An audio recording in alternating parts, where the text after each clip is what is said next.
Once again, welcome back to another video. This is another paid request, this time from Andrew Chilton. Thank you so much for that.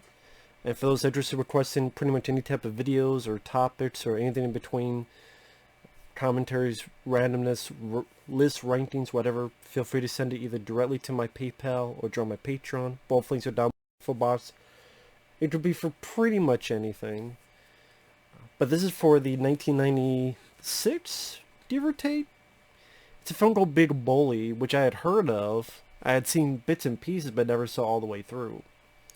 It's directed by Steve Miner, actually, the guy who did Friday the 13th Part 2 and 3. He did House from the 80s, which is a good horror comedy with William Catt, the Greatest American Hero TV show star.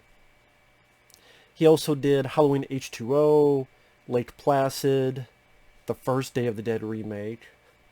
I think he did Soul Man with C. Thomas Howell and Blackface.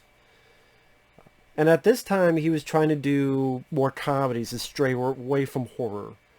Again, he got his start doing Friday the 13th Part 2 and 3 and House and stuff. But again, by the late 80s, early 90s, it's like, I want to do different stuff. So he did, I mentioned Soul Man with C. Thomas Howell. He did a film called Forever Young with, I believe, Mel Gibson in it. He did My Father the Hero, and then this movie. And then after this movie, just a few years later, he did Halloween H2O, and then Lake Placid, and again, Day of the Dead remake with fucking vegetarian zombies. Steve Miner, for the most part, is a competent director. I mean, to go from slasher films to your horror comedy like House.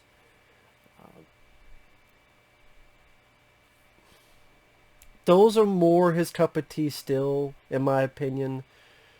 Because Soul Man, I don't think it's the worst movie ever like some people said, but it's not the best comedy either as well. And this movie, I thought was really... I don't know if this would be a rant, but I wasn't really a fan of this one. I thought it was a waste of a cast. You had Rick Moranis, you have Tom Arnold, you had Carol Kane, Curtis Armstrong from Revenge of the Nerds, Don Knotts as the school principal. And the thing about this film, it has such a weird tone that I don't think was melded together well. It's like, it wants to be almost like a grumpy old man fighting between two people, which is funny because it's written by the same guy who wrote those films, Mark Steven Johnson, who actually would be a director. He directed the 2003 Daredevil film, he directed the 2007 Ghost Rider film. Both I enjoy, especially the R-rated director's cut Daredevil. And I like grumpy and grumpier old men. I don't know if this film's on Blu-ray. If so, I'd like to pick it up because I remember enjoying both of those with Jacqueline and Walter Matthau, two very fun comedies. And this is like a dark comedy that attached, like, feels like a horror, like a Cape Fear movie. It's something that I thought was done better in The Cable Guy.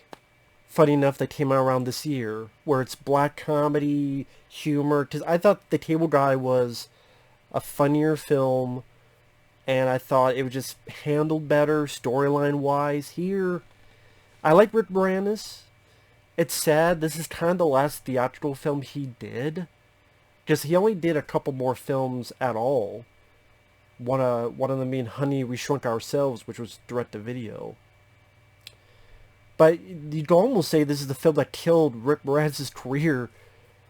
Although technically he left to help raise his kids because he was a single parent, which is very noble. I mean, I've always been a Rick Moranis fan. Ever since Ghostbusters 2, Little Shop of Horrors. You know, always like Rick Moranis. And I liked him in the movie. Pretty much when he's a kid, he's bullied by this guy named Fane. And he's terrorized by this bully. And Rick's character has these three friends. One that can put his hand all the way into his mouth. One who likes to make things burn. And this other kid who's a bit of a bitter guy. And what's weird, again, this is where I don't think it it maybe has an idea that could have worked, but it wasn't a successful. It wasn't a successful venture because either I'm not going to blame on Tom Arnold. A lot of people say it's because of Tom Arnold. I don't mind Tom Arnold. I don't. I never minded Tom Arnold. I liked him in True Lies. For the part he's supposed to play, I think he does fine here. I never minded him. It's the script, I think, needed a few more drafts. Because, for example, the three kids that Rick Moranis' character grows up with. When he's an adult and he moves back there because he's an unsuccessful author of a book. He's offered a teaching job. His son is now a bully, which could be an interesting dynamic where you have a father who's been bullied, whose son is a bully. But I think even that, there could have been more to it, where there could have been some good father-son talk about, hey, I used to be bullied by a kid like you. And I think you'd maybe get some nice heart-to-heart talk because of that. You never do. The three friends that grew up, they build up the friends as if they're going to be a big part of the story, and they never do. Pretty much, you build up, he has these friends, like, again, the kid who could put his hand in his mouth, all this other stuff, and once Rick Moranis goes back into town, they're pretty much superfluous characters. The guy who put his hand in his mouth, you see him like once or twice. The other guy, the bigger guy, he's barely a character unless they're sitting around in a bar talking about Tom Arnold's character that used to be a bully back in the day. The other guy who is a fucking pyro, he's a firefighter. He has a few more scenes than the others. But it feels like that's something that should be either they're trying to help Rick Moranis with this problem, or they would be the ones to believe in Rick Moranis, because when Rick is... I know I'm going off tangent. Like, well, what's the plot of the movie, Matt? He's bullied as a kid. As a kid, there's this point where this moon rock is for a display event at a school. The rock is stolen. He finds out Fane took it. He tells the principal, played by Don Knotts, and the cops go get Fane, who did steal it. And the kid did this, and was able to have the guts to do this because his family was ready to move out. It cuts to present time. He's an unsuccessful author.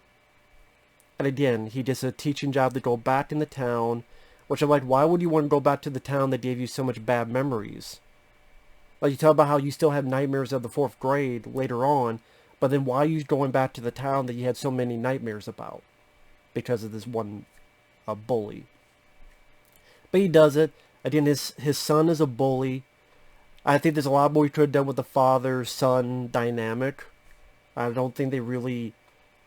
It's like, it didn't know if it wants to be a kid's movie or this black... Like, the cable guy knew it was a black comedy. It didn't try to think it was a kid's movie. The Burbs, which is very successful in that venture. The Burbs knew it was a black comedy. That was kind of a horror film. Like, The Burbs is a much more successful tone than what this film tried to be. It tries to be goofy, where Tom Arnold is throwing peas at Rick Moranis' character. But then at the end, and the big fight, Tom Arnold is shooting nail guns at Rick Moranis, tried to nail him to the fucking wall. And it's like a stalker horror movie where Tom Arnold is chasing Rick Moranis around the school like he was Cape fucking Fear, and even to a point where Rick Moranis tits Tom Arnold off a waterfall and think he's dead, but he's not. So again, you have this stalker horror type of vibe, but then it ends with, spoiler alert, Rick Moranis and Tom Arnold just goofing off, fighting on a bed, and the two kids, Tom Arnold's kid who's being bullied, Rick Moranis' kid who's the bully, which is an interesting reversal. The kids go up and say, can't you guys get along? We did. We made up. Can't you guys do the same? And then they walk away. And then they make up. And I went, that's a fucking cop-out. That just like really... That's a really lame cop-out in my opinion. And I'm like grumpy old men. And even grumpier old men. When the two decide to stop fighting, there's a bit of heart to it. Like when Jack Lemmon's father passes away and some other stuff happens. So there's actual decent heart to it. I don't really buy any amount of heart that this film attempts to do. It tries to have this love story with Rick Moranis and this girl that he had a crush on when he was a kid. But then there's only like 2 or 3 scenes and that's never really built up much. It's like there's a point she just disappears and then she comes back at the end and then, oh, I'll see you later when you're in New York.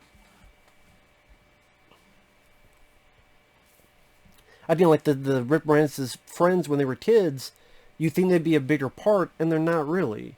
I mean, 2 of the 3 don't really make much of an impression. Curtis Armstrong, he's there as just a weird teacher who gets scared easily. And then not really much is done with that character.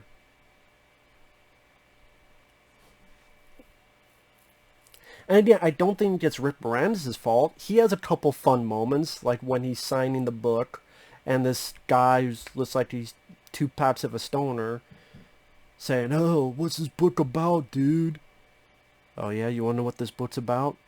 And then Rick Moranis goes on this speech. "It's about these body parts. They get buried. And they come back. They go find their killer. Oh, that's like Pet Sematary." "Yeah, a lot like Pet Sematary." Like, Rick Moranis is fun in that scene. And I don't think it's his fault. I think either the script needed some work. Tom Arnold, again, I don't mind. I remember not minding Carpool. I remember that being a great movie, but I remember liking Carpool more than this. The Stupids is the worst one Tom Arnold's done. And he's good in True Lies. He's good in Exit Wounds. I think he does fine in Cradle to the Grave. Again, I like Tom Arnold. I always liked him more than Roseanne. For a while, he did this Best Damn Sports Show Period, which I wish I could find like a whole season of them to watch and rewatch. Like, you can find maybe an occasional episode on YouTube. I wish there was a place that had like all the old episodes of that. But I remember he was one of the folks on that show. But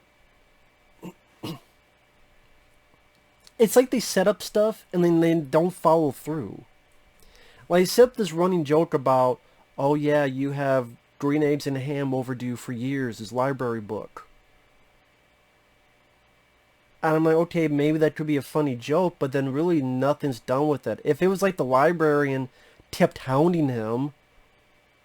Remember Better Off Dead? Like, Better Off Dead is a better movie that dealt with black comedy. Remember the Paperboy? "I want my $2.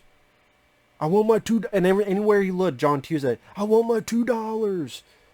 If the librarian was doing something like that, "Your book's overdue.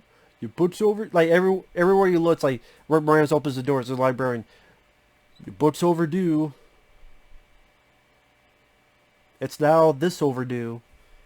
It's now this overdue." Like, I mean, or something to that. Again, it's like brought up, but then really not much is done with it. And Don Knotts, who's still the principal, and he's in like a couple scenes, and it seemed like a waste of Don Knotts. Like, Don Knotts is a pretty capable comic actor, but other than a imaginary dream scene the kid has where Don Knotts is trying to get the moon rock and just shut up off screen, he has like maybe 3 more scenes and that's it.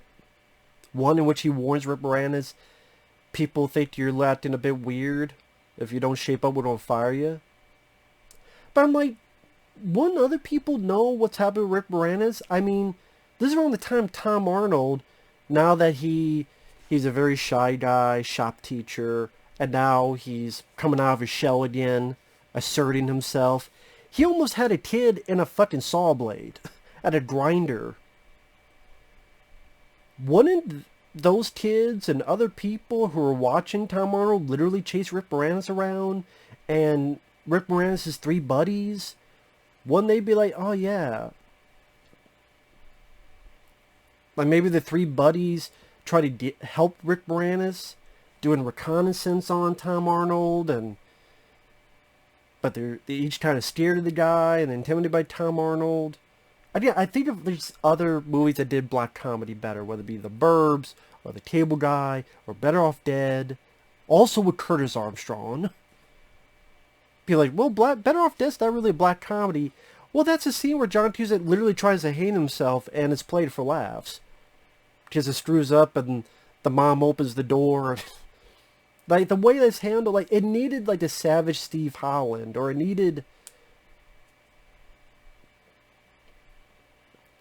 something else. It needed a better script. Again, this isn't a rant because I like the actors involved.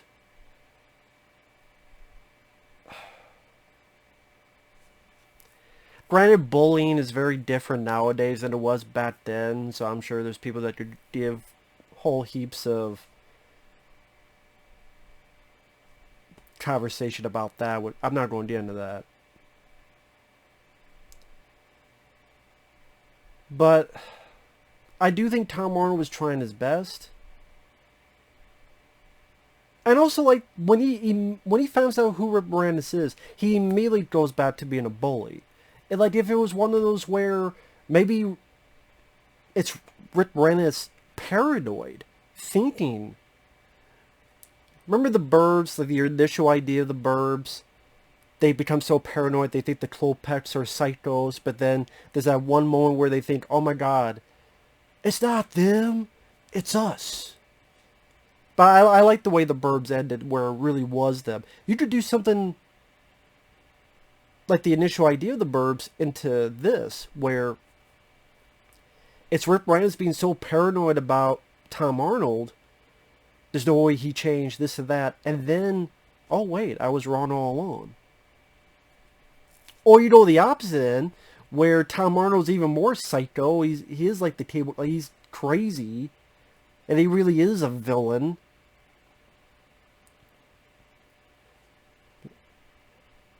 There's not even really, even at the end, there's not really a big scene of Tom Arnold sincerely apologizing.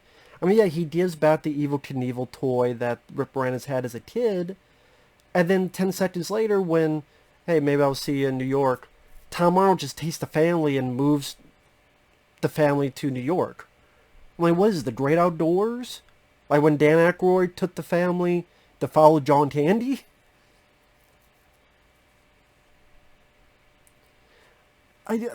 I just... Little Giants, which was another Rick Moranis film I saw recently, even though Rick Moranis had less to do in that was a more enjoyable film. Honey, I Shrunk the Kids, and Little Shop of Horrors, Ghostbusters 1 and 2. Strange Brew I would put above this. I would easily say this is... I Never Tear for My Blue Heaven. That's one I could never get into with him and Steve Martin. This is up there with ones that I just... If I know there are fans of it, because my friend Mike OCB, he did a review of this, and I checked the comment section, and a lot of people liked the film. But it gets a 4.79 to be. I can see why. Carol Kane plays Tom Arnold's wife. It's nice to see her, but she's not given a whole lot to do.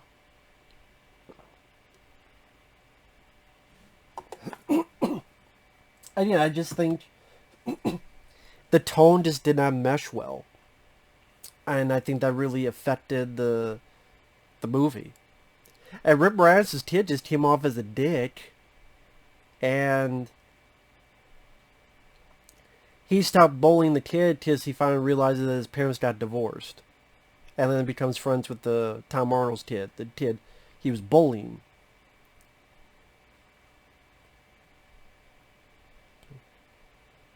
And again, either it needed to have a sharper wit, or it needed to go much darker of a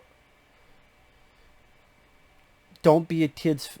Like, it needed to not have the kid element at all, I think, and just be like a darker black comedy, or in the vein of The Burbs. I think if it was in the vein of The Burbs, it might have been a more successful venture. But they didn't, and they opt for your PG. And again, the ending just felt like a cop-out. Again, you went through this whole thing where Tom Arnold is chasing you with a fucking nail gun, almost killed you with a fucking nail gun. You guys find a waterfall, you kick Tom Arnold off into the waterfall, and then at the end you just grabbing each other on the bed, and the kids go, "We made up, can you guys do the same?" And that's it. I went, really? Like, the ending seems like a shitty sitcom ending. I just... And like I said, the childhood buddies, why were they not a bigger deal? Because it seemed like they were setting up a bigger deal with the childhood buddies, but they're not that much of a big deal in the modern time. And again, the romance is kind of dwindling, barely there. I like the actress, who is a romantic interest, but kind of like Little Giants, two Rick Moranis films where they set up like a romance and then they do barely anything with. The part is like, well, did you even need that in the first place if you're not going to do anything with it? I don't know. I just